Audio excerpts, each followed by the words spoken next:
eyang kita kok dulunya kayaknya tinggi, kok makin lama makin bungkuk itu ya? karena salah satu tanda osteoporosis itu pembungkukan itu tadi, bungkuk dan pemendekan, jadi lebih kecil. Ya. Dulunya kayaknya gagah tinggi, kok sekarang itu ya karena ruas tulang belakangnya juga mengecil. Selamat datang di podcast Dinkes.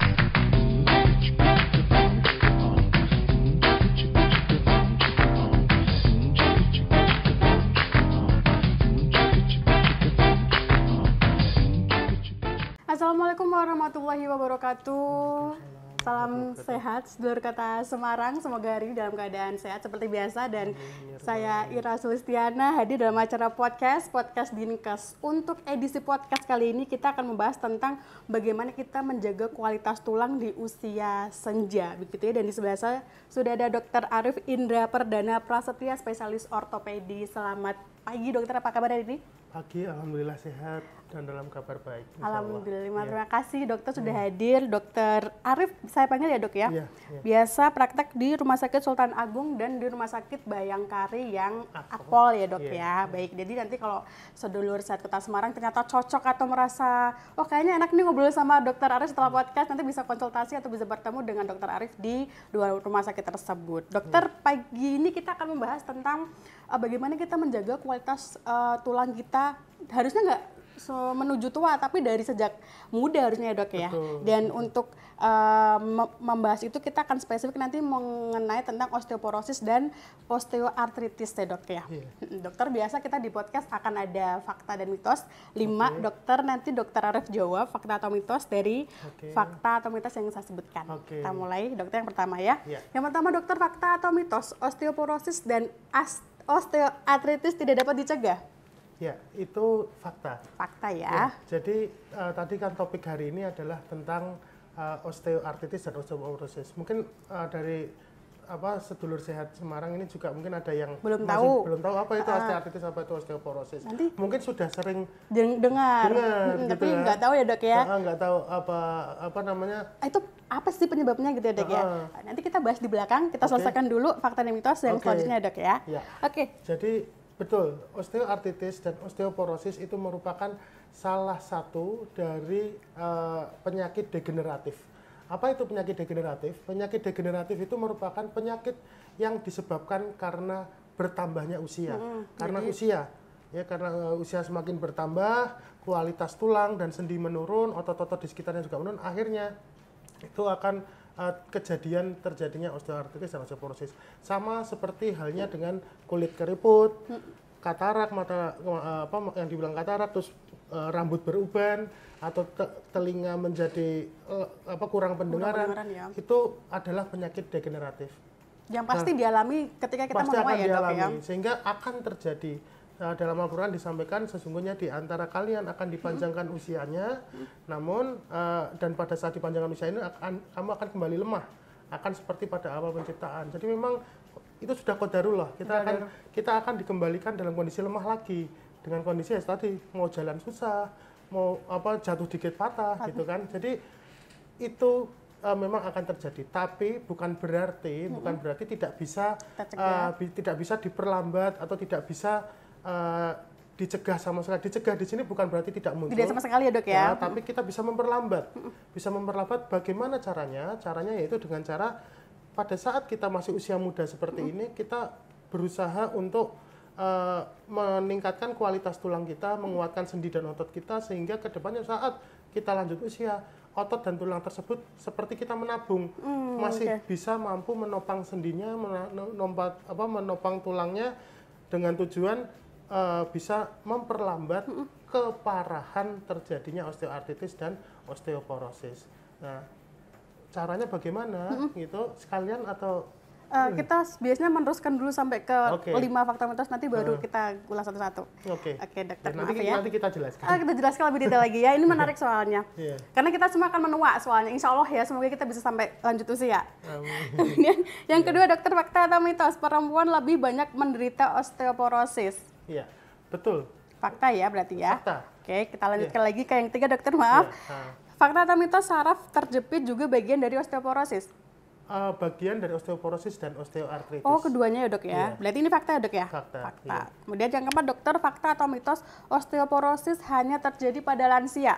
mitos. Karena pada usia muda pun bisa dipercepat, bisa muncul karena kebiasaan-kebiasaan maupun ada penyakit yang melatar belakangnya. Nanti kita bahas. Iya, berarti kita juga punya faktor risiko untuk terkena osteoporosis di usia muda ya, Dok. Oke, ini hati-hati banget ya. Oke, kemudian yang terakhir, dokter, fakta atau mitos operasi dapat menyembuhkan osteoporosis? Ya, operasi bisa menghilangkan atau mengurangi gejala yang ditimbulkan oleh osteoartritis dan osteoporosis, namun bukan satu-satunya jalan, bukan satu-satunya langkah untuk sebagai penanganan osteoartritis dan osteoporosis. Jadi sedulur sehat Semarang jangan takut, nanti kayak gini harus operasi, wah dokternya senangannya operasi. Tidak hanya dengan jalan operasi. Berarti ini mitos ya, Dok ya? Ada cara lain untuk mengobati osteoporosis ini ya? Oke, mitos. Dokter, kita udah selesai, berarti kita boleh bahas satu persatu. Tadi di awal sudah dijelaskan Dokter Arif tentang apa itu osteoporosis dan osteoartritis ya, Dok ya. Tapi tadi karena kita potong untuk melanjutkan fakta mitos selanjutnya, ini yang belum terjawab adalah bagaimana kita menyiapkan atau menabung untuk membuat massa tulang kita jadi lebih padat agar tidak terkena osteoporosis ini, Dokter. Iya. Sebelumnya tadi ya kan kita jelaskan dulu kalau kita ada istilah terus kita tidak mungkin takutnya ada perbedaan persepsi. Mispersepsi gitu. Ya, Dok. Oke. Ya, jadi kalau buat sedulur sehat mungkin sering dengar kata-kata pengeroposan tulang, sering lihat dibilang pengapuran tulang, bahkan mungkin lazimnya sering disebut rematik gitu ya. Pokoknya kalau nyeri aja rematik ya, Dok ya. Iya, nek linu-linu rematik. Pasti gitu. Ya sebenarnya ada suatu kesalahkaprahan karena rematik itu sendiri berbeda dengan osteoartritis dan osteoporosis karena rematik itu merupakan suatu proses autoimun. Jadi suatu proses di mana suatu kekebalan tubuh kita menyerang sendi-sendi dan tulang sehingga terjadi kerusakan di sana yang biasanya ditandai dengan pembengkakan pada sendi-sendi. Ya, dan itu sifatnya autoimun atau kekebalan tubuh yang menyerang tubuh sendiri. Nah, berbeda dengan osteoartritis dan osteoporosis. Osteoporosis kalau bahasa awamnya adalah pengeroposan, sedangkan kalau osteoartritis bahasa awamnya yang lebih sering disebut dengan pengapuran. Gitu. Nah, itu yang untuk kita sama-sama persepsi dulu ya sedulur sehat Semarang ya. Ya, jadi itu tadi supaya nanti kedepannya kalau saya nyebut osteoartritis gambarannya adalah pengapuran. Kalau saya nyebut osteoporosis, gambarannya adalah pengeroposan. Ya, nah, tadi kan saya bilang itu sesuatu hal yang secara qadarullah akan dihadapi oleh semua orang di lanjut usia, meskipun ya proses degeneratif itu mungkin tidak menimbulkan gejala. Nanti kan kita bisa lihat loh, yang saya 80 tahun masih seger-seger aja tuh. Ya, mungkin di tulang atau sendinya sudah ada defek, sudah ada tulang rawannya itu sudah tidak licin lagi, tapi karena masih derajat ringan sehingga yang kita atau yang sepuh-sepuh itu mungkin masih bisa menjalani kualitas hidupnya dengan baik gitu. Tapi bukan berarti tidak muncul gitu, karena proses degeneratif sekali lagi pasti terjadi. Nah, tugas kita kan tadi menabung itu tadi. Caranya gimana? Kita sama-sama belajar. Nah, ini belajar sama Dokter Arif gimana, Dok? Sama-sama belajar. Kenapa saya bilang belajar? Karena memang singkatannya belajar. Oh gitu? Nah, singkatnya belajar? Iya, saya bikin singkatan sendiri belajar ini supaya memudahkan. Gimana, Dok? Belajar itu B-nya itu adalah berolahraga. Berolahraga. Ya, jadi dengan berolahraga, kita mungkin pernah lihat iklan, saya nggak mau nyebut nama iklan apa, tapi langkah kaki 10.000 langkah gitu ya. Itu benar ya. Jadi saya nggak mau nyebutkan, nanti saya dikira endorse ya. Jadi dengan berolahraga itu sebenarnya tulang kita sedang ditempa. Di ortopedi kita mengenal namanya hukum Wolff's Law. Hukum Wolff's Law. Wolff's Law itu semakin tulang menerima tempaan, dia akan makin kuat. Di bagian itu akan makin kuat. Ya, jadi atlet-atlet itu memang lebih kuat. Orang yang rajin jogging, rajin olahraga, tulangnya kepadatannya lebih kuat. Karena latihannya juga kuat ya, Dok? Sehingga bisa kita bayangkan kalau kita punya tabungan di usia muda, pada saat usia tua, saat kita pensiun, ambil tabungan masih bisa gitu kan, tanpa harus kita kesusahan. Kan tujuannya kualitas hidup yang baik gitu kan. Nah, dengan kita berolahraga, kita menabung kualitas kepadatan tulang kita, dengan secara tidak langsung sendi-sendi juga akan kuat, sehingga bisa memperlambat atau mengurangi terjadinya progresivitas keparahan dari osteoporosis dan osteoartritis. Tadi yang pertama dengan B-nya adalah berolahraga. Lalu L-nya lifestyle. Lifestyle di sini gaya hidup. Gaya hidup di sini tuh ya kita bisa kita bisa mencoba memodifikasi gaya hidup kita. Misal ya yang suka cuma main game aja Iya, sambil rebahan, tiduran. kamar rebahan ya dok?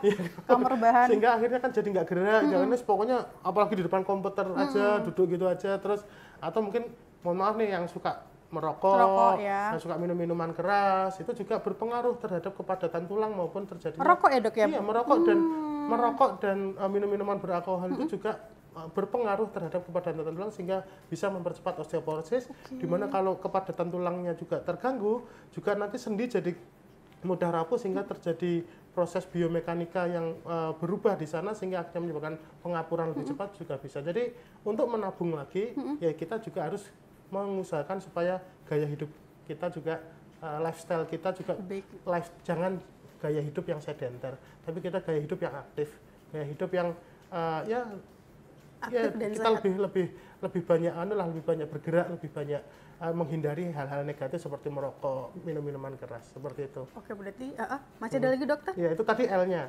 Sekarang J-nya kan belajar. Ya. A-nya dulu. A-nya itu adalah asupan nutrisi. Asupan nutrisi tidak merupakan salah satu komponen yang penting. Seperti kita ketahui, tulang sangat erat kaitannya dengan vitamin D dan kalsium. Vitamin D dan kalsium kalau mau lebih cepat diserap dan optimal harus ada vitamin C. Jadi tidak hanya sekedar kita minum susu, tidak hanya sekedar kita juga harus makan sayur-sayuran, buah-buahan.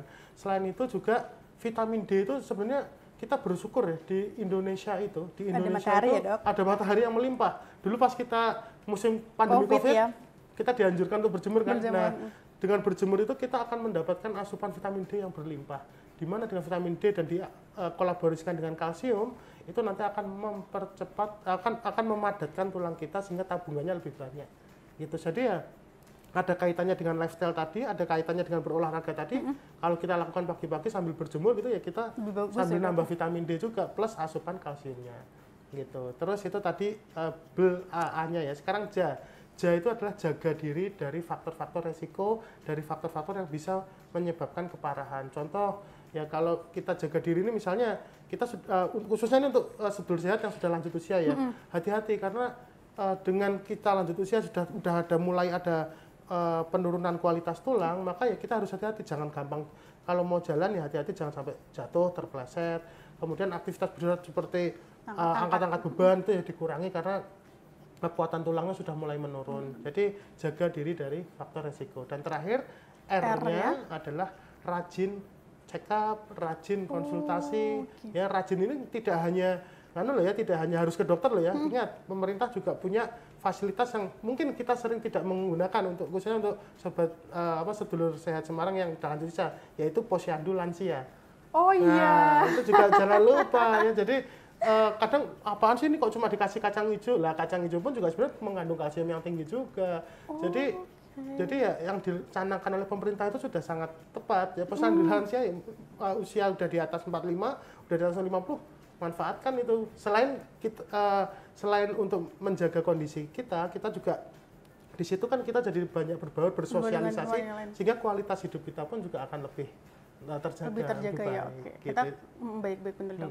Memang kalau ngomongin lansia itu lebih ke kualitas hidup ya dok. Betul, quality of life. Ya, gitu. Osteoporosis ini ketika kita sudah terkena osteoporosis itu mengurangi kualitas hidup karena mau ngapa-ngapain jadi terbatas ya dok ya. Boyoan gitu ya. Iya, dikit-dikit aduh baru kepleset jatuh patah gitu. Bonggol, patah tulang belakang. Oke, dok tadi sempat disinggung tentang asupan vitamin D gitu ya. Kalau kita sejak muda menabungnya tuh mungkin kita nggak punya waktu untuk berjemur karena mungkin sibuk kerja dan sebagainya dokter. Apakah nggak apa-apa ketika kita ganti dengan suplemen vitamin D sendiri? Boleh. Jadi vitamin D itu ada yang diserap lewat usus, ada yang di bawah kulit. Jadi sumber vitamin D itu memang ada yang dari makanan, nutrisional gitu ya. Ada yang memang sudah alami di bawah kulit, prekursornya itu alami di bawah kulit. Ya, di mana dengan adanya sinar ultraviolet dari matahari akan mengubah prekursor atau bahan pembuat vitamin D itu menjadi vitamin D yang aktif. Gitu. Jadi misal memang tidak ada waktu ya mungkin karena sekolah dari pagi sampai sore atau takut matahari karena takut hitam misalkan dok ya kan? Iya, saya aja hitam gitu ya. Jadi sebenarnya bisa deh karena dengan yang lewat pencernaan, tapi yang dari saluran cerna itu memang tidak seoptimal dengan yang yang dari bawah kulit itu yang diubah itu lebih dominannya vitamin D yang didapatkan dari cara berjemur itu tadi. Gitu. Tapi ya bukan berarti yang dari pencernaan terus yang dari asupan konsumsi tidak bermanfaat sama sekali ya, bukan, tetap ada perannya di situ untuk membantu penyerapan kalsium. Tujuannya di situ. Oh, berarti sebenarnya dengan sangat murah ya Dok, kita berjemur aja Dok, cukup nggak perlu beli vitamin atau suplemen vitamin D yang lumayan mahal ya Dok ya? Iya, betul. Oke, tadi udah dijelaskan belajar, nanti kita singkat bagaimana kita menjaga diri agar tidak terkena osteoporosis dengan belajar ala Dokter Arif gitu ya Dok ya? Iya. Oke, Dokter, kita boleh beralih ke fakta dan mitos yang kedua tadi tentang bahwa ternyata perempuan lebih banyak terkena osteoporosis ini gitu. Kenapa perempuan lagi Dokter? Ternyata fakta loh. Banyak penyakit yang ternyata faktor resiko tuh banyak di perempuan. Salah satunya ini, kenapa Dokter? Iya. Jadi gini, untuk osteoporosis memang lebih banyak perempuan. Bahkan di perempuan sendiri digolongkan menjadi satu golongan klasifikasi osteoporosis sendiri, yaitu osteoporosis primer, di mana merupakan osteoporosis yang disebabkan karena postmenopause. Wanita-wanita yang menopause, di mana pada saat wanita itu sebelumnya tuh pada saat dari bayi sampai kemudian sampai sepanjang hidupnya gitu selalu bergantung pada hormon namanya hormon estrogen. Oh iya. Nah, sehingga osteoblastnya sudah terbiasa aktivitasnya dipengaruhi oleh estrogen. Di mana pada saat menopause kadar estrogen itu tiba-tiba langsung down, maka akan terjadi ketidakseimbangan antara sel osteoblast dan osteoklas sehingga akan terjadi pengeroposan tulang itu tadi. Sehingga memang pada wanita postmenopause akan lebih cepat terjadi, akan lebih banyak terkena osteoporosis. Sedangkan kalau untuk osteoartritis sendiri, secara garis besar hampir sama antara laki-laki dengan perempuan. Namun itu faktornya berbeda. Kalau yang perempuan itu biasanya disebabkan karena sudut lutut yang berbeda. Kalau pada perempuan itu sudut lututnya kan kalau kita lihat kok lebih semok, lebih panggulnya lebih lebar, itu karena sudut itu secara otomatis dari anatominya itu strukturnya memang sudutnya beda ya Dok ya? Lebih X kalau pada wanita, sehingga distribusi gayanya pun berbeda. Tetapi kenapa kok saya bilang hampir sama antara laki-laki dan perempuan, karena secara kodratnya laki-laki sendiri juga aktivitas hariannya juga lebih berat, ya ngangkut-ngangkut, ya angkat-angkat beban. Kalau misalnya nih nggak sama-sama pekerjaannya mungkin sama gitu ya, tapi kalau misal ada beban berat, ada kardus atau mana, mesti yang wanita tolong dong angkatin lah secara aja. Tolong dong. Jadi akhirnya kalau untuk pengapuran itu memang hampir sama, tapi kalau untuk pengeroposan memang benar ada faktor resiko yang lebih pada wanita, yaitu karena adanya menopause itu tadi. Oh, jadi kalau bawa beban hidup itu banget pengaruh juga nggak Dok? beban hidup itu juga nanti terkait dengan dengan emosi, dengan ya bagaimanapun juga dengan emosi itu tadi juga bisa mempengaruhi metabolisme tubuh juga, gitu, meskipun secara tidak langsung. Tidak langsung ya Dok ya. Oke. Berarti kalau perempuan ini harus ekstra lebih pencegahannya atau nabungnya harus lebih banyak Dok? Ya sebenarnya kalau untuk wanita ya itu tadi ya, bukan berarti dengan persentase yang lebih besar terus habis itu jadi ketakutan akan kena gitu ya. Ya memang kalau memang itu ternyata sudah osteoporosis yang primer dan itu benar-benar disebabkan karena hormon yang sangat rendah, memang nantinya akan ada namanya terapi sulih hormon. Terapi sulih hormon itu dengan seperti obat-obatan seperti raloxifene gitu ya. Tapi itu bukan sesuatu yang bisa dikonsumsi sembarangan, yang sebelumnya bisa kan bukan. Tidak semuanya harus mengkonsumsi itu. Dan pada dasarnya osteoporosis sendiri kalau pada saat sudah kejadian baik laki-laki maupun perempuan, biasanya selain asupan kalsium dan vitamin D juga diberikan suatu obat namanya golongan bisfosfonat untuk menyeimbangkan antara osteoblast dan osteoklas itu tadi. Nah, dengan demikian sebenarnya dengan adanya faktor menopause ini bagi wanita ya memang sudah harus warning untuk lebih asupan kalsium dan sebagainya.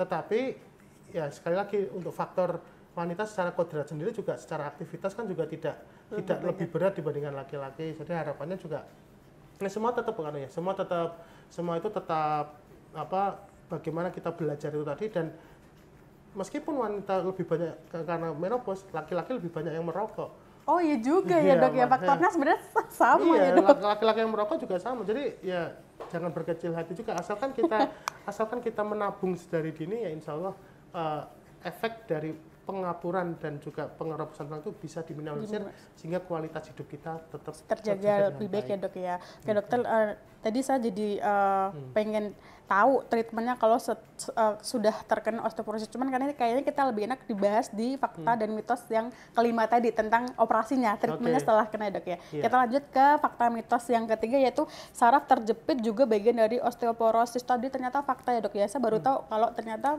saraf terjepit itu bagian dari osteoporosis. Itu bagaimana dokter cara penjelasannya? Jadi gini, bahasa awam untuk sakit tulang punggung, sakit pinggang, punggung yang menjalar itu mesti langsung secara garis besar akan bilang saraf kejepit. Dan kadang bukan hanya di punggung aja, mungkin di tangan, di manapun akan dibilang saraf kejepit. Ya, saraf kejepit itu sebenarnya disebut dengan compression of the nerve. Jadi adanya penyempitan ruang dari saluran saraf sehingga menjadi tertekan, sehingga hantaran listrik terganggu, sehingga akan menyebabkan nyeri menjalar maupun adanya kelemahan. Ya, jadi ibarat kata saraf itu seperti kabel listrik, di mana kalau ada yang mengencet, ada yang rusak, ada yang melukai, ya aliran listrik ke bawahnya akan terganggu. Nah, meskipun ini tadi fakta karena merupakan bagian dari osteoartritis dan osteoporosis, tapi tidak semua saraf terjepit itu akibat osteoartritis dan osteoporosis.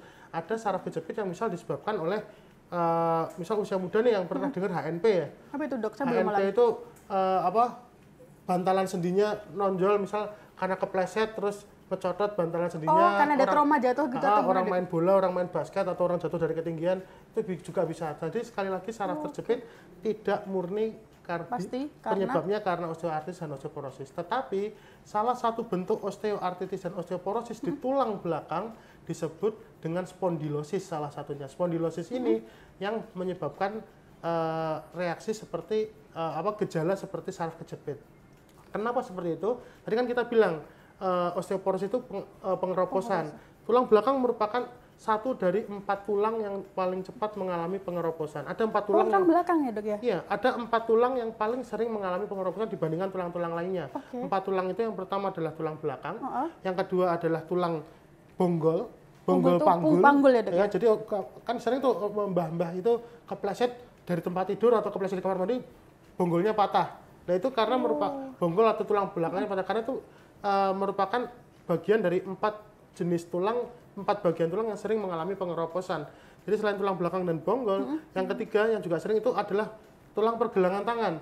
Sering ya, kalau kita kepleset numpu begini, tiba-tiba pergelangan tangannya mbah kita langsung, waduh kok bengkok, akhirnya dipijet, diurut gitu kan. Dan yang ketiga adalah tulang pada sendi bahu ini, bagian atas dari tulang lengan atas. Gitu, 4 itu. Nah, yang di tulang belakang kan selain adanya saraf terjepit itu kita bisa bayangkan kalau tulang belakang itu ini ruas tulang yang atas, ruas tulang yang bawah, di tengah-tengahnya itu ada diskus atau bantalan sendi. Jadi antar tulang belakang itu ada bantalan sendinya untuk sebagai shock absorber. Tulang belakang kan ada banyak ruas. Kita ibaratkan bambu ya. Tulang belakang itu kayak bambu, tapi di antara ruas-ruas bambunya itu ada bantalan sendinya. Biar gerak untuk menggerakkan. Gerak dan untuk sebagai shock absorber. Jadi untuk kalau ada beban ya itu bisa lebih diredam gitu. Nah, di antara tulang belakang, antar ruas tulang belakang dan ada bantalan itu, di tepi-tepi bantalan sendinya itu keluar akar saraf. Ya. Nah, akar saraf itu merupakan akar-akar yang keluar dari sumsum tulang belakang. Nah, akar-akar saraf ini bisa terjepit karena 2 hal. Karena jarak antar ruas tulang belakangnya menyempit, yang bisa disebabkan karena bantalan sendinya itu mengalami pemipihan atau kerusakan, ya, atau karena tulangnya keropos jadi kolaps, jadi karena osteoporosis sehingga akhirnya menjepit juga bisa karena makin tulangnya jadi kolaps, kan tulang belakang. Itu kenapa eyang kita kok dulunya kayaknya tinggi, kok makin lama makin bungkuk itu ya, karena salah satu tanda osteoporosis itu pembungkukan itu tadi, bungkuk dan pemendekan, jadi lebih kecil. Dulunya kayaknya gagah tinggi, kok sekarang itu ya, karena ruas tulang belakangnya juga mengecil. Nah, dengan penyempitan dan pemendekan ruas tulang belakang itu akan menyebabkan penjepitan. Itu faktor penjempitan yang pertama. Yang kedua, karena osteoartritis atau pengapuran yang terjadi pada tulang belakang. Berbeda dengan lutut dan panggul. Untuk tulang belakang itu kita yang paling banyak muncul itu adanya seperti jalu-jalu taji ayam itu loh. Jadi kalau kita lihat di ronsen itu di tepi tulang itu kayak ada lancip-lancip segitiga yang nongol-nongol di antara tulangnya yang harusnya mulus.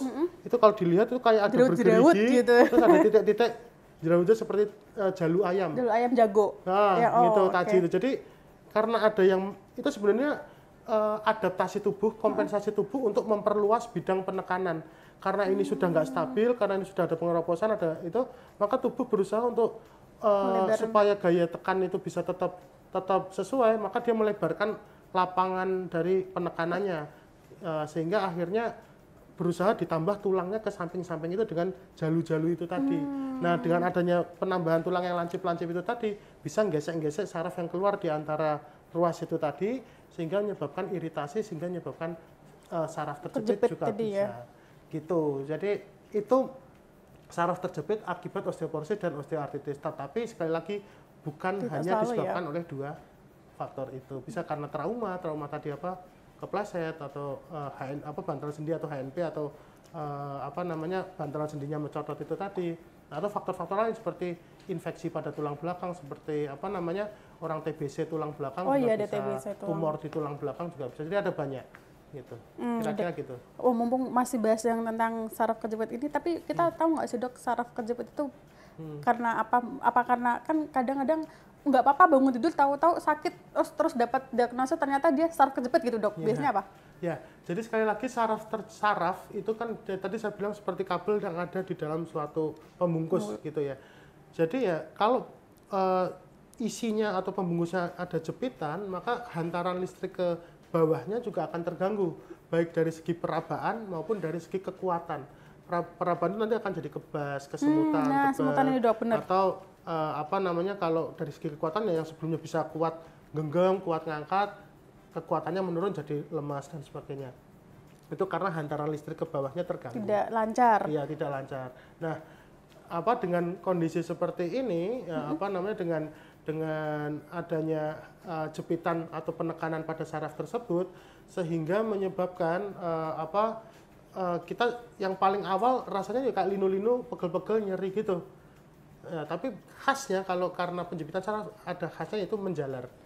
Oh. Menjalar dan ada seperti rasa kayak kesetrum, tingling gitu. Dok gini, ini jadi konsultasi pribadi akhirnya. Iya. Saya tuh sering banget ngalamin tangannya tuh sering kebas gitu loh dok. Kalau pas mungkin kadang-kadang tuh bawa tab gitu atau laptop lah nggak lama, tiba-tiba kebas gitu. Iya. Kayak gitu tuh, apakah itu gejala dari mungkin osteoporosis dini gitu kan? Atau bisa jadi itu karena saraf atau ngapain itu harusnya dok? Ya, jadi rasa banyak di antara kita yang sering kesemutan, apalagi kayak ada tebal di ujung jari. Iya, kebas gitu ya dok? Ya, itu bisa banyak faktor. Selain karena jepitan saraf yang keluar di sini yang sering kita sebut dengan CTS, carpal tunnel syndrome, di mana saraf medianus di sini tertekan di sekitar pergelangan tangan. Tapi bisa juga selain itu bisa juga disebabkan karena faktor-faktor lain, misalnya karena gangguan elektrolit atau karena gangguan peredaran darah di lokal yang ada di sini, misalnya karena ketindihan lama atau karena karena mungkin pakai wristband atau apa yang lama sehingga akhirnya ketekan, tapi sifatnya sementara kalau itu. Nah, tapi kalau yang carpal tunnel syndrome yang itu tadi biasanya muncul paling sering juga pada ibu-ibu lagi. Nah ini tuh ibu-ibu lagi kan, kita ini nih yang beresiko banget. Ibu-ibu yang suka ngulek, ibu-ibu yang suka meres, masih nyuci manual itu memang kan pergelangan tangannya kan terjadi gerakan berulang yang menyebabkan friksi yang berulang sehingga akhirnya terjadi penebalan pada pembungkus saraf yang ada di sini sehingga seolah-olah kejepit sehingga akhirnya kayak kesemutan, nyeri di sana. Itu gimana dok biar kalau ternyata terjadinya tuh sering gitu mungkin atau setiap hari ketika dia mungkin melakukan aktivitas yang bikin gitu, gimana dok? Jadi kalau terjadinya CTS itu tidak hanya disebabkan karena aktivitas yang saya sebutkan, bisa juga disebabkan karena hormonal juga bisa. Tetapi yang memang lebih sering ya karena itu tadi, karena aktivitas yang repetitif yang berulang di situ, sehingga yang bisa dilakukan kita lihat derajatnya. Kalau masih derajat ringan ya yang utama tetap kita hindari atau kurangi gerakan-gerakan yang menyebabkan penambahan pembengkakan yang ada di sini, penekanan yang ada di sini ya kurangi ngucek, kurangi ngulek gitu kan. Ngucek-ngulek dong, padahal nggak pernah Atau ngucek-ngulek ya. kalau nggak ngucek dan ngulek dengan satu jari. Gimana dok ceritanya? Bisa. Oh, mencet ya? Oh bukan. Oh, nyuruh. Nyuruh kamu aja yang gitu. Enggak, ya kalau enggak pakai mesin gitu ya. Dengan satu jari. Iya benar. Ya gitu. Maksudnya tetap dikurangi boleh, bukannya berarti nggak sama sekali. Nanti tugas istri kepada suami jadi berkurang dong, nggak ngulekin sambel, nggak ngecekin bajunya gitu kan. Ya tapi intinya dikurangi. Tapi kalau memang itu derajat sudah cukup parah, ya bisa dengan fisioterapi, bisa ke dokter rehabilitasi medik untuk dilatih supaya kembali aliran listrik dan otot-ototnya kembali kuat. Tapi kalau memang sudah parah ya mungkin bisa dengan disuntik. Untuk marah ya mau nggak mau dilakukan tindakan pembedahan untuk melonggari yang menjepit itu sarafnya tadi dok ya. Oke, berarti Gitu.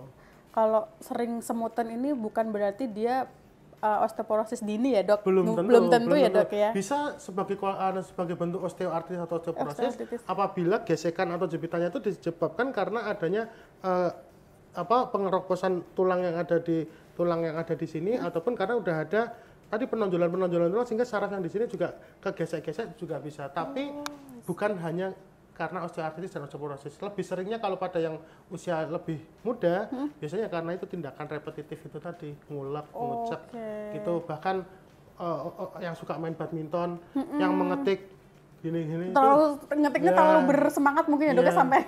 Iya. Itu juga bisa. Tapi yang paling penting memang harus dicek ke dokter dari dok ya untuk dilihat tahu seberapa ya. parah itunya. Oh gitu. Jadi yang buat ibu-ibu yang sering semutan ini kayak banyak yang mengeluh ini dok, soalnya itu boleh ke puskesmas dulu tanya gitu biar dianalisis sama dokter ini harus diapain gitu ya dok ya. Selain itu juga untuk mencegah secara dini kan saraf itu berkaitan dengan saraf suplemen-suplemen yang vitamin B, di mana vitamin B itu B kompleks itu vitamin yang untuk memelihara kesehatan saraf. Jadi ya bisa dengan konsumsi suplemen itu atau dengan makan makanan yang banyak mengandung vitamin B. Seperti kalau ngucek beras jangan sampai bening rebusannya, justru yang putihnya itu vitamin B-nya. Oh iya dok. Gitu. Oh baru tahu. Gitu. Ya banyak sumber vitamin B itu banyak dari hati juga ya. Jadi dari hati-hati bukan.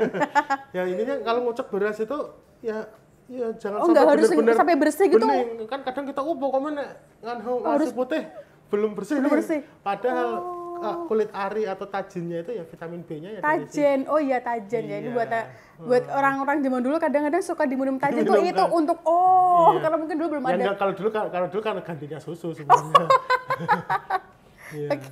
Oke dokter, kita ke fakta dan mitos keempat ini tentang osteoporosis hanya terjadi pada lansia, ternyata itu mitos. Bahwa kita juga punya faktor resiko kita yang masih muda-muda gini ya dok ya. Iya betul, tadi kan sudah sempat dijelaskan di poin pertama.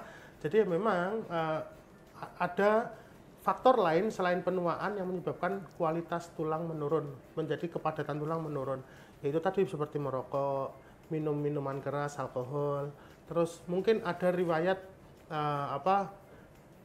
kanker atau keganasan atau tumor di tulang tersebut sehingga karena menyerang tulang akhirnya terjadi pengeroposan pada tulangnya.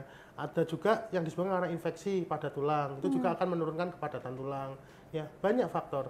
Ya, tapi itu tadi faktor-faktor tersebut untuk kayak kanker, infeksi, kemudian tumor atau karena ada kelainan dari bawaan lahir, itu kan memang sesuatu yang kita sendiri tidak bisa menghindari ya. Iya. Gitu ya, kanker yang tiba-tiba muncul gitu ya, atau kelainan dari kan, tapi seperti merokok, seperti minum-minuman keras, gaya hidup yang cuma kaum rebahan kayak kita lah ya bisa dicegah sejak dini, sehingga bukan berarti aku masih muda, aku bisalah. Sekali lagi bukan itu pada poinnya, tetap bisa terjadi pada usia muda. Namun kalau kita seperti terlena terus tidak mempersiapkan di hari tua ya sama aja gitu. Bahkan untuk osteoartritis atau pengapuran sendi bisa sangat sering terjadi pada dewasa muda yang disebabkan karena trauma, kebut-kebutan, terus habis itu ada benturan atau cedera di lutut, patah tulang sekitar lutut, akhirnya permukaan sendinya jadi tidak rata, ya kembali lagi gaya geseknya yang terjadi pada sendi lutut dan sendi panggul itu terganggu, ya akan makin cepat aus tulang rawannya, sehingga akhirnya menyebabkan pengeroposan osteoartritis juga bisa, pengapuran lebih cepat juga bisa. Sehingga hati-hati juga dalam berkendara, dalam berolahraga, dalam beraktivitas, karena punya potensi terjadi cedera di sendi yang sendi-sendi besar khususnya lutut dan panggul. Kira-kira gitu. Dok, kalau ini tuh bisa jadi kayak keturunan nggak sih dok? Karena di keluarga saya tuh ternyata ibu saya ada osteoartritis, kakak saya bahkan yang belum ada waktu itu belum usia 40 didiagnosa itu, dan kemungkinan pun saya bisa jadi. Itu apakah itu ada faktor keturunan juga dokter? Ada yang meneliti bahwa kalau osteoartritis dan osteoporosis itu dipercepat atau lebih mudah muncul pada keturunan. Salah satunya itu ada penelitian bahwa ada suatu gen yang disebut dengan adiponektin dan juga leptin yang berkaitan dengan lemak, berkaitan dengan gen yang terjadi pada otot-otot gitu ya, di mana itu memang bisa menjadikan suatu seseorang akan lebih mengalami obesitas, akan lebih mengalami akan lebih mengalami gangguan pada kekuatan tulang dan juga kepadatan tulangnya, bisa terjadi seperti itu sehingga mempercepat osteoartritis bisa. Tapi itu faktor itu sampai saat ini masih jadi perdebatan apakah itu menjadi yang faktor utama, karena sekali lagi ini lebih sering disebabkan karena proses degeneratif. Jadi ya semuanya akan terjadi, tapi munculnya lebih cepat atau bisa malah mungkin meninggal duluan gitu kan sebelum itu ya karena bisa jadi ya disebabkan karena ya itu tadi orang tersebut memiliki modal yang cukup sehingga pada saat hari tua kualitas hidupnya masih baik. Tapi memang osteoporosis dan osteoartritis ini tidak menyebabkan kematian secara langsung, tapi mengurangi kualitas hidup kita ya dok ya. Betul. Jadi dengan orang yang sudah mengalami osteoartritis dan osteoporosis yang parah, hingga akhirnya misal terjadi jepitan saraf yang parah, akhirnya jadi lumpuh, terus akhirnya cuma tiduran itu malah memperparah kondisi metabolisme tubuh.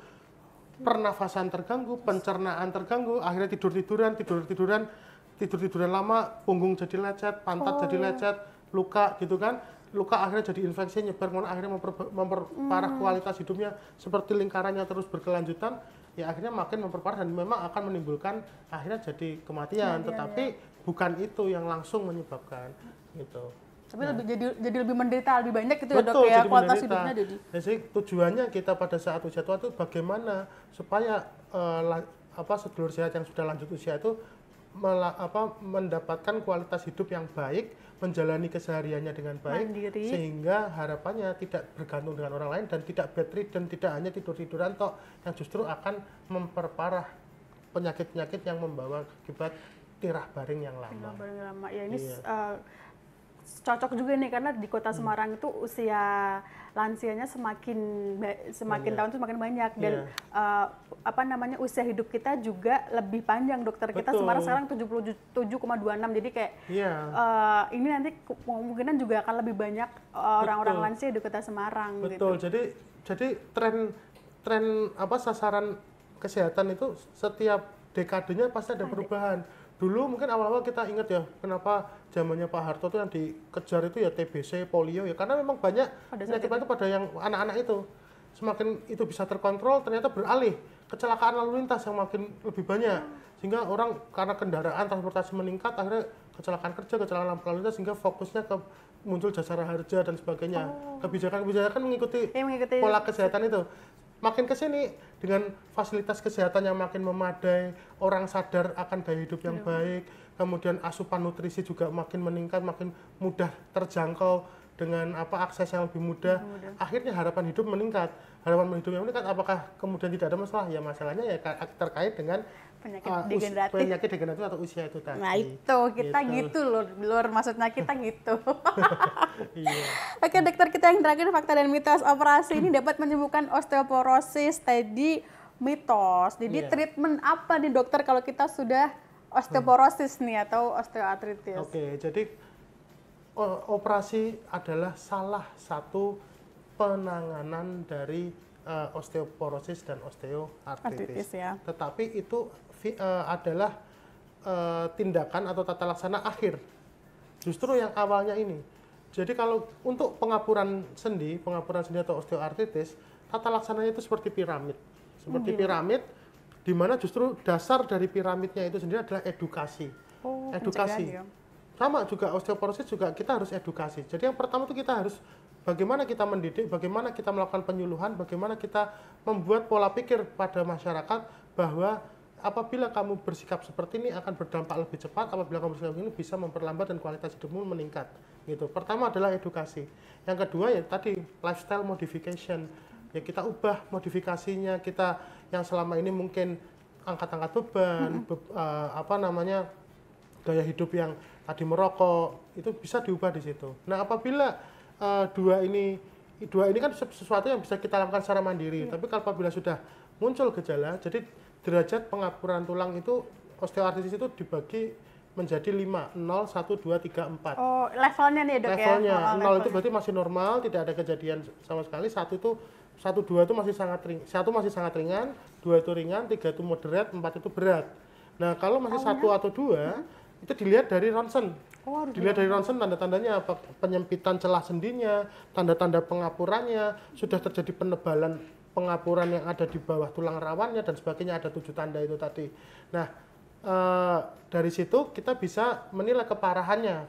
Nah, kalau masih derajat 1 atau 2, kita bisa dengan fisioterapi. Kita kuatkan, kita bisa pakai deker atau mungkin dengan tongkat untuk menambah tumpuan gitu ya. Atau kalau sudah derajat 2, derajat 3 bisa ditambah dengan suntik sendi.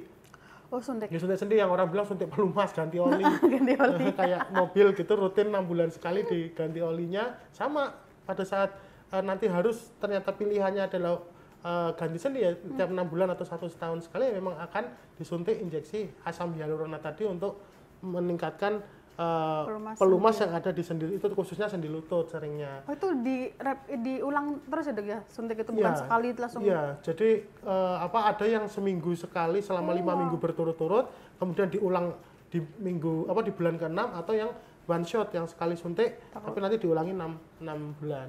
Dan ini BPJS juga udah menanggung loh ini yang suntik sendi lutut yang yang seminggu sekali selama 5 minggu berturut-turut itu memang udah ditanggung BPJS. Tapi kalau yang suntikan yang sekali suntik untuk 6 bulan atau 1 tahun memang belum di cover BPJS untuk yang itu. Bedanya apa dok? Kenapa yang dilihat dari kekentalannya, viskositasnya. Oh, produknya. Oh, I see. Produknya. Jadi okay. Yang ditanggung BPJS memang yang sejauh ini memang yang 1 minggu sekali itu.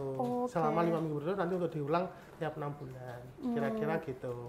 Ya, jadi itu terapi medikamentosa. Jadi di piramid ya dia udah mulai level yang lebih atas lagi nih, gitu kan. Nah, yang paling atas itu tindakan operatif, ganti sendi, kemudian mungkin ganti sendi bisa dok ya? Ya, jadi yang terakhir kalau memang terjadi pengapuran, kerusakan sendi sudah parah dan itu sudah derajat 4, sudah parah ya mau nggak mau ya sendinya diganti. Kita ganti permukaannya sudah aus, yang sudah berdiri rusak, kita ganti dengan sendi yang terbuat dari logam.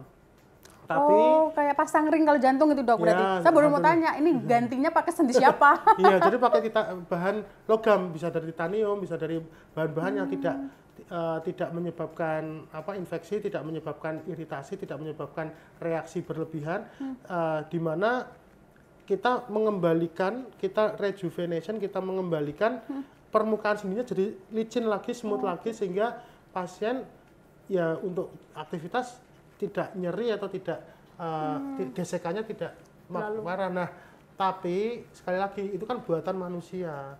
Ganti sendi itu buatan manusia, tentu tidak bisa sempurna seperti yang Allah ciptakan untuk kita. Jadi yang sudah ada dirawat, yang sudah ada dipertahankan, yang sudah ada kita eman-eman supaya sedulur sehat pada saat usia lanjut itu tetap bisa menjalani hidup dengan baik, nyaman ya, dengan nyaman, mandiri ya, lah ya, lansia mandiri. Sekali lagi operasi bukan jalan keluar yang satu-satunya, dan itu malah justru langkah terakhir.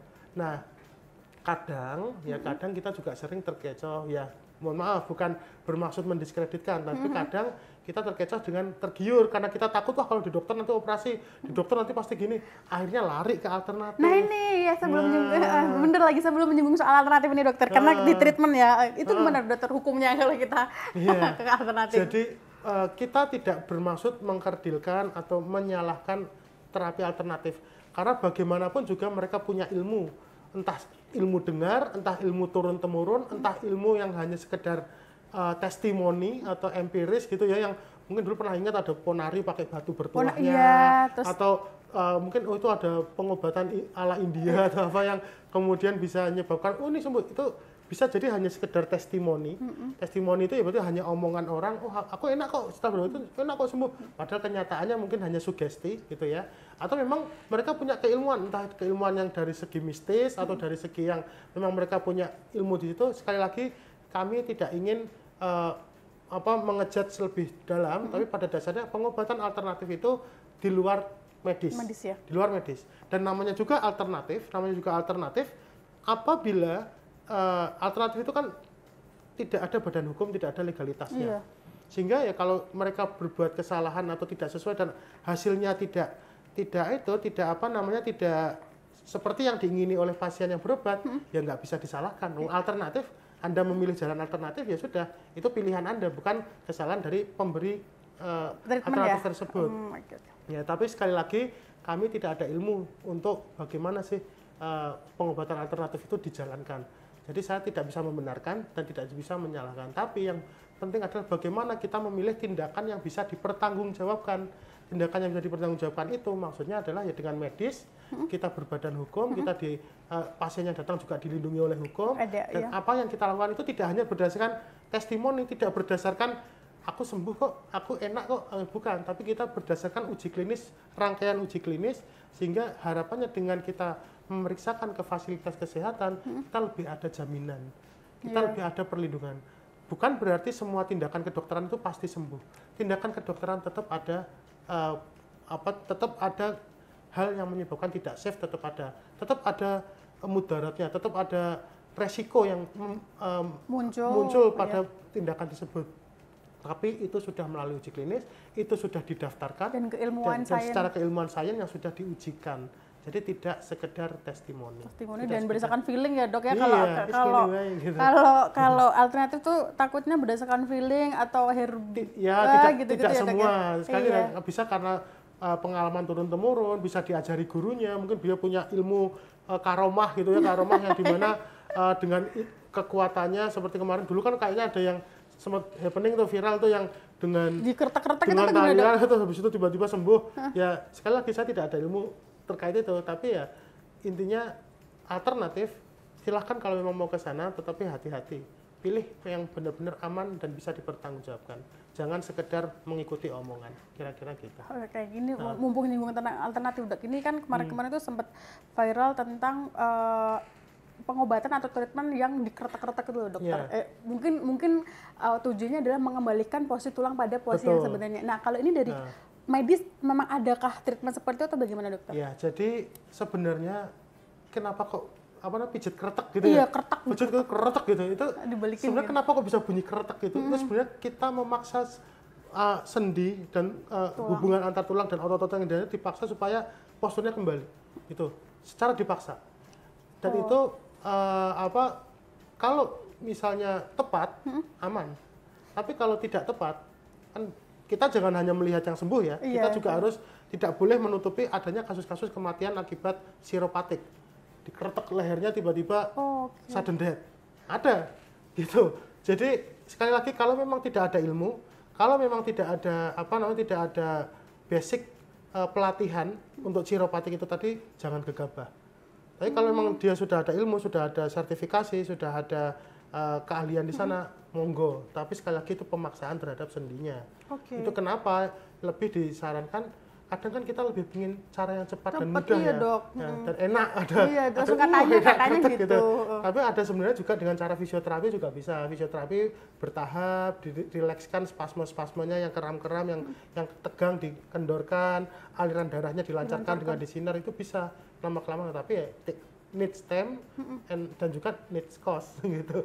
Ada biaya dan ada. Jadi sekali lagi ya itu kembali ke pilihan. Tapi tubuh kita tuh dirancang untuk bisa menerima suatu beban, suatu hantaman, suatu gaya, tetapi ada batasnya. Jadi kalau tidak dilakukan dengan tepat, tidak dilakukan dengan cara yang lega artis, bahkan bisa membahayakan. Karena kalau saraf yang vital yang terjepit ya akan terjadi gangguan. Gitu. Bisa terjadi kelumpuhan, bisa terjadi cedera saraf, nyeri berkepanjangan, atau yang tadi yang fatal ya kalau kejepit saraf leher diganggukan terus meninggal, Ya, kita juga pernah lihat beritanya kan dulu ada atau udah lumpuh juga ya dok ya, ada malah lumpuh. apa public figure yang kalau nggak salah di luar negeri yang di Iya dokter ganteng lagi dokternya. Iya terus habis itu Aku meninggal lagi kan. ikutin. Iya kan ya bisa terjadi itu ya. Tapi gini, tapi dari segi keilmuan medis pun itu sebenarnya ada ya. treatment Ya, yang sebenarnya khusus. dengan fisioterapi, dengan stretching, ini kan prinsipnya stretching kan itu, kembalikan gitu kan yang ya sebenarnya bisa itu, tapi ya itu tadi, apakah kita mau pakai jalur yang cepat dan mudah atau yang bertahap? Tapi beresiko. Ya beresiko apabila tidak ada sertifikasi, tidak ada pelatihan, tidak ada legalitas. Asal hanya aku bisa kok lihat kayak gitu kan, hati-hati. Bukan berarti akan pasti terjadi, bukan berarti itu, tetapi kita harus lebih objektif. Bahwa itu memang lebih beresiko. Bukan berarti tidak boleh datang ke sana, bukan berarti, tapi kita harus pandai mawas diri untuk memilah mana yang tepat buat tubuh kita. Ya, kan kita kalau ingin tubuh kita kan kita berusaha untuk memberikan yang terbaik buat tubuh kita dan tidak beresiko ya kan dok, gitu. badan kita. Iya. Oke. Jadi ya itu tadi balik lagi bener sama kata dokter Arif, itu balik lagi ke kitanya gitu ya, kita harus memilih yang mana ini ya. Kalau sudah ada jalur yang udah legal, udah jalurnya udah ilmiah, kedokterannya udah teruji, kenapa kita harus milih yang mungkin ini kita nggak tahu asal muasalnya dok ya. Iya. Dan akibatnya kita nggak pernah tahu. Kalau misalkan ke dokter kan pasti akan ada alternatif lainnya, maksudnya dalam artian kalau ada dokter gitu loh, dokter juga belajarnya lama ya dok ya, nggak yang dalam waktu singkat untuk bisa ngeretak-ngeretak gitu. Iya, jadi pada prinsipnya kalau di kedokteran itu kita berdasarkan uji klinis, bukan hanya sekedar testimoni. Gitu. Kalau testimoni nanti kayak zaman dulu dong, Friendster itu minta testimoni dong. Dan lagi duduk. Oke, dokter terima kasih, ini kayaknya udah sangat mencerahkan gitu ya tentang bagaimana terjadinya osteoporosis dan osteoartritis dan bagaimana kita harus belajar. Tadinya belajar ala dokter Arif untuk mencegah keduanya itu. Dokter sedikit saja kita boleh nggak sih nyinggung tentang kanker tulang dokter? Oke boleh. Sedikit aja kanker tulang. Mungkin kita sama dokter Arif nih yang udah seluk-beluk pertulangan ngerti gitu ya. Dokter kalau kanker tulang itu apakah ada gejalanya nggak sih dok? Yang itu mungkin orang masih belum. Oke, jadi bahasanya kita luruskan dulu ya. Karena kalau kita bilang cancer yang kemudian diserap oleh bahasa Indonesia menjadi kanker, itu sebenarnya adalah suatu keganasan. Cancer ya. Jadi cancer itu seperti lambang zodiak Cancer, kepiting, di mana ini sel dan dia menyebar ke tepi-tepinya sehingga seolah-olah selnya seperti kepiting. Gitu. Jadi sel yang agresif, gitu. Asalnya agresif, dia menyebar ke segala arah. Itu kenapa disebut dengan cancer? Berarti itu sudah sesuatu yang membahayakan, segala sesuatu yang sudah berpotensi menyebabkan kerusakan yang fatal pada jaringan di sekitarnya. Kita disebut dengan keganasan. Tapi kalau kita bilang tumor itu secara global itu benjolan. Nah, benjolan itu ada yang jinak, ada yang ganas. Kadang kan kita berpikir, oh kalau tumor jinak, kalau kanker ganas gitu ya. Tapi pada prinsipnya secara global kita sebut dengan neoplasma. Neoplasma itu artinya adalah benjolan yang atau displasia, adanya benjolan yang tidak sesuai pada tempatnya, pada keadaan anatomis sesungguhnya. Ada benjolan berlebih, benjolan tambahan, benjolan di mana bisa jinak, bisa ganas. Nah, ganas atau jinaknya itu kan baru bisa kedeteksi dengan gejala. Kalau kanker memang akan lebih cepat gejalanya.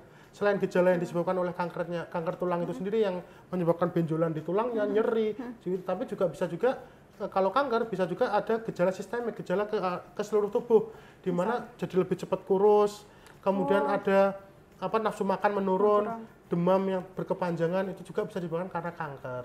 Dan memang kalau kanker pasti berbahaya dan butuh tindakan yang lebih cepat dan tepat, ya. Dan tidak hanya pada orang tua, bahkan pada anak-anak yang sering adalah osteosarkoma. Ya mungkin kalau dipijat tiba-tiba, jadi sebenarnya bukan salah dipijatnya, tapi lebih ke arah sebenarnya sudah ada gen yang ada di dalam tulang tersebut. Pada saat itu tulangnya cedera, dipijat dengan ditekan itu akhirnya selnya jadi kayak terbangun dan akhirnya menyebar, akhirnya terbentuk kanker juga bisa. Biasanya itu osteosarkoma seringnya gitu, habis sepak bola jatuh dipijat tiba-tiba lututnya membesar. Seringnya kan gitu kalau secara garis besar kronologi yang disampaikan pasien kan seringnya kayak gitu. Karena dipijat. Ya, dok, ya? Iya, padahal sebenarnya bukan karena dipijatnya, karena memang sudah ada gen penyebab kankernya yang dicetuskan dengan trauma dan dipercepat dengan dipijatnya gitu. Tapi sekali lagi bukan karena pijat menyebabkan kanker, bukan.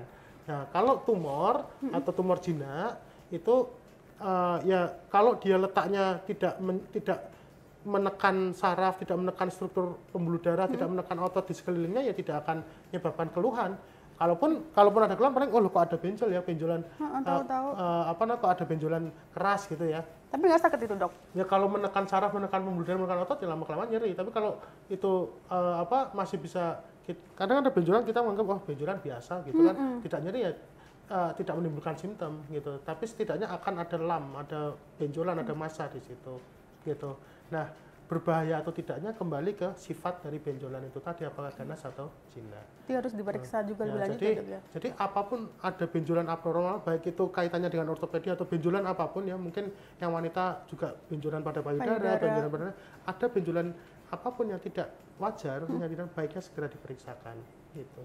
Ya, tapi tidak hanya terbatas pada benjolan atau kanker tulang ya, itu secara general. Tapi kalau untuk kanker tulang, memang kalau sudah cancer, ya memang itu akan cepat untuk keparahannya, khususnya kanker tulang akan lebih cepat. Dan hati-hati karena butuh penanganan yang cepat dan tepat. Salah satunya dengan kemoterapi, salah satunya dengan cara yang bagaimana kita ngecek apakah selnya bagaimana sifatnya apa dan sebagainya. Sering kita malah lari ke alternatif dulu pada saat sudah parah baru datang ke medis ya. Dan ternyata udah nyebar kemana-mana. Jadi hati-hati gitu.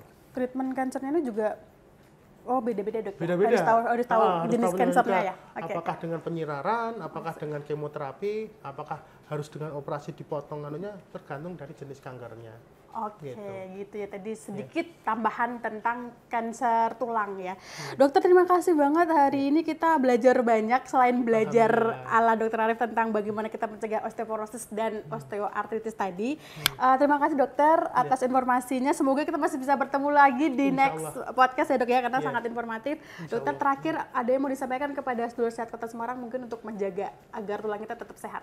Oke, jadi sedulur sehat Semarang, kita dianugerahi Allah kesehatan. Kesehatan itu suatu yang mahal. Yeah. Jadi kadang sesuatu yang baik, hadiah yang baik, kita lupa menjaganya. Ya, kita baru sadar pada saat kita sakit. Iya, benar. Ya, pada saat kita lemah, pada saat kita tidak berdaya, kita baru sadar betapa pentingnya kesehatan. Oleh karena itu, selagi kita masih muda, ya salah satu nikmat Allah itu nikmat usia muda dan juga nikmat waktu dan nikmat sehat. Sehingga ya dengan kondisi yang seperti ini kita belajar itu tadi, kita bersyukur dengan cara menjaga yang sudah Allah berikan, kita gunakan secara baik-baik, sifat dan sikap kepribadian kita juga dengan baik-baik, kita hindari hal-hal yang malah merusak diri kita seperti merokok, seperti kebut-kebutan, seperti minum-minuman keras ya, karena itu sebenarnya suatu bentuk kekufuran terhadap kesehatan yang diberikan Allah kepada kita. Jadi bagi kualitas hidup yang baik di usia tua kita nanti, siapkan sejak dini. Jangan kita terlena di usia muda, kemudian kita susah payah di usia tua. Kira-kira gitu. Wah, keren nih. Jangan kita terlena di usia muda, kemudian kita menderita di usia tua ya, Dok ya. Luar biasa. Dokter Arif, terima kasih untuk hari ini. Langsung saja bisa kita selesaikan ya podcast hari ini. Saya Ira Sulistiana, sampai jumpa di podcast selanjutnya bersama Dokter Arif. Insyaallah, iya.